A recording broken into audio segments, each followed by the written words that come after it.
Ever since its inception, Poco, the Xiaomi offshoot, has been a brand defined by its pursuit of bringing high-end performance down to a more comfortable price point. Nowhere is that seen clearer than with its X series models, and for 2023 it's launched two new editions, the X5 and the X5 Pro. I've been using the Pro model for the last couple of weeks to see exactly how much bang you get for your buck. I'm Cam Bunton from Pocket-lint, and this is our review. And if you do like it, please do leave a thumbs up, subscribe, and tap the notification bell to make sure you don't miss any more. Now, over the past few years, we've seen a number of smartphone makers move away from phone designs with curved edges and rear panels. It's a shame, really, since those shapes were far more comfortable to hold than the right-angled, squared-off designs. Poco is among those, with the X5 Pro delivering flat edges and tight angles around all sides and corners. Visually, it is cleaner than any rounded or curved shape would be, offering that clean break between each surface of the phone, but it does mean that ergonomics suffer a little. Of course, being Poco means there's a bright yellow and black option of the X5 Pro, and of all the colours, it's clearly the most eye-catching. This bumblebee paint job is delivered in a phone that's predominantly made from plastic in an effort to keep material costs down. Now, this isn't that shiny, bendy plastic you got on the X4 Pro last year. It's got an almost shimmering finish to the surface, which adds visual texture to the point of almost being sparkly, but not quite. One benefit of the finish is that it's not glossy and slippery, so you shouldn't find it randomly sliding off surface like polished oleophobic glass might. Otherwise, a lot of its design seems very much about being practical and not getting in the way of what you want to do. The bezels around the display, for instance, are really skinny and don't encroach on the visible surface area. The punch hole camera is small and unobtrusive, placed in the center of the top edge, and there's even a 3.5mm headphone port in the top, so you can plug in wired headphones if you want to. Being nearer the lower end of the market than the top also means one more thing: a physical fingerprint scanner. It's placed in the wake-sleep button on the side and it works quickly and reliably. I didn't suffer with too many phantom touches, and I think I only had to put in my PIN code once because I'd accidentally pressed it too many times. But it's the display on the Poco X5 Pro that I think is its best feature, and the biggest reason to buy it. Usually when buying phones in the lower end of the market, you have to sacrifice somewhat in the display, and yet with the X5 Pro, that doesn't seem significantly hampered in any discernible area. It's bright, it's colour-rich, and features refresh rates so smooth and responsive it almost feels like using a high-end device.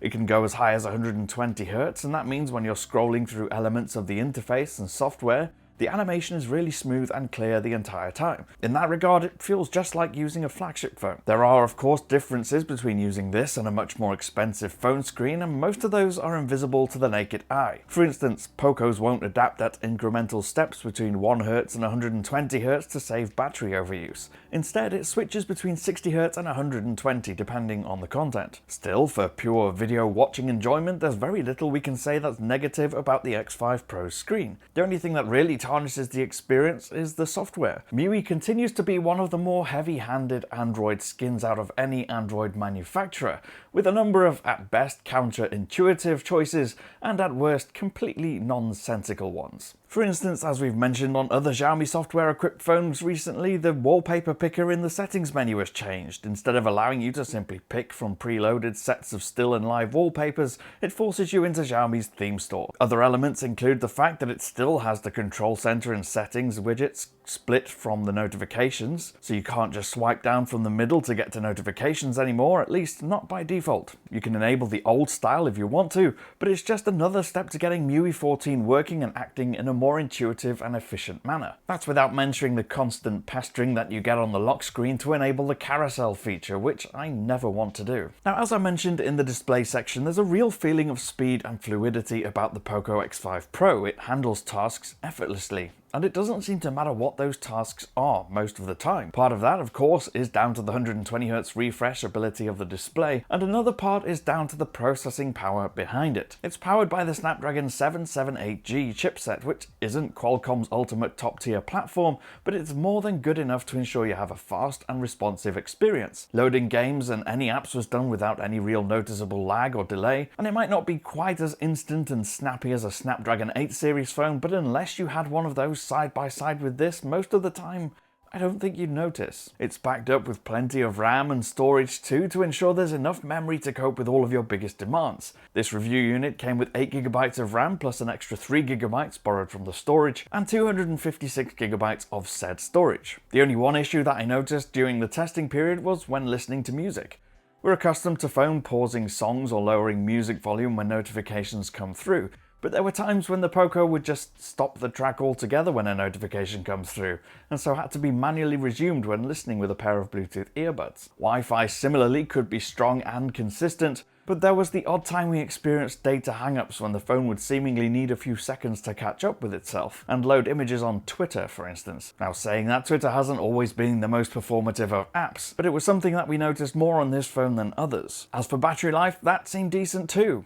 It's not a 2-day battery, and on heavier days with 3 or 4 hours of gaming, we managed to drain it down below the red accented 19% mark. However, on our more typical days, it was more than capable of finishing the day on over 30%. That's no real surprise given the 5000 mAh capacity of the battery. It's more than good enough to get most people through a full workday, and the 67-watt fast charger in the box means you're never going to be gripped by battery anxiety because it'll give you a full charge in about 40 minutes. In fact, in a pinch, you can plug it in for 15 or so and know you'll get at least half a battery to get you through the next few hours of your day. Now, moving on to cameras, and with any accessibly priced phone, it's always good to tamper your expectations somewhat, especially when you see a phone at a good price with a triple camera system. Having tested a number of lower and mid-range phones over the past few years, we weren't surprised to see that of the 3 cameras on the back, 2 of those are relatively low resolution, and 1 is arguably completely redundant. That junk lens is the 2-megapixel macro camera in this instance, and just like 2-megapixel macro cameras that came before it, it's difficult to get a good image from. Sure, it lets you get close to objects and focus, but the lack of sharpness is very obvious. It doesn't particularly do well with colors or depth of field either, offering a crushed and dark flat image with lots of grainy noise. Like the macro sensor, the 8-megapixel ultra-wide, again comparatively low resolution by modern standards, delivers results with not a lot of sharpness, often quite blurry and particularly distorted towards the edges. Colors aren't entirely well balanced to match the primary lens, often appearing darker and more contrast heavy too. Now, it's fine in a pinch when you need that extra width in your shots for landscape, but it's not a camera that I would use all the time. For the most part though, if you buy this phone, you'll want to stick to the primary camera. It's a 108-megapixel sensor like we've seen on a few other phones, but it means that if you're in good lighting conditions, you can snap a quick shot and know it should turn out pretty well.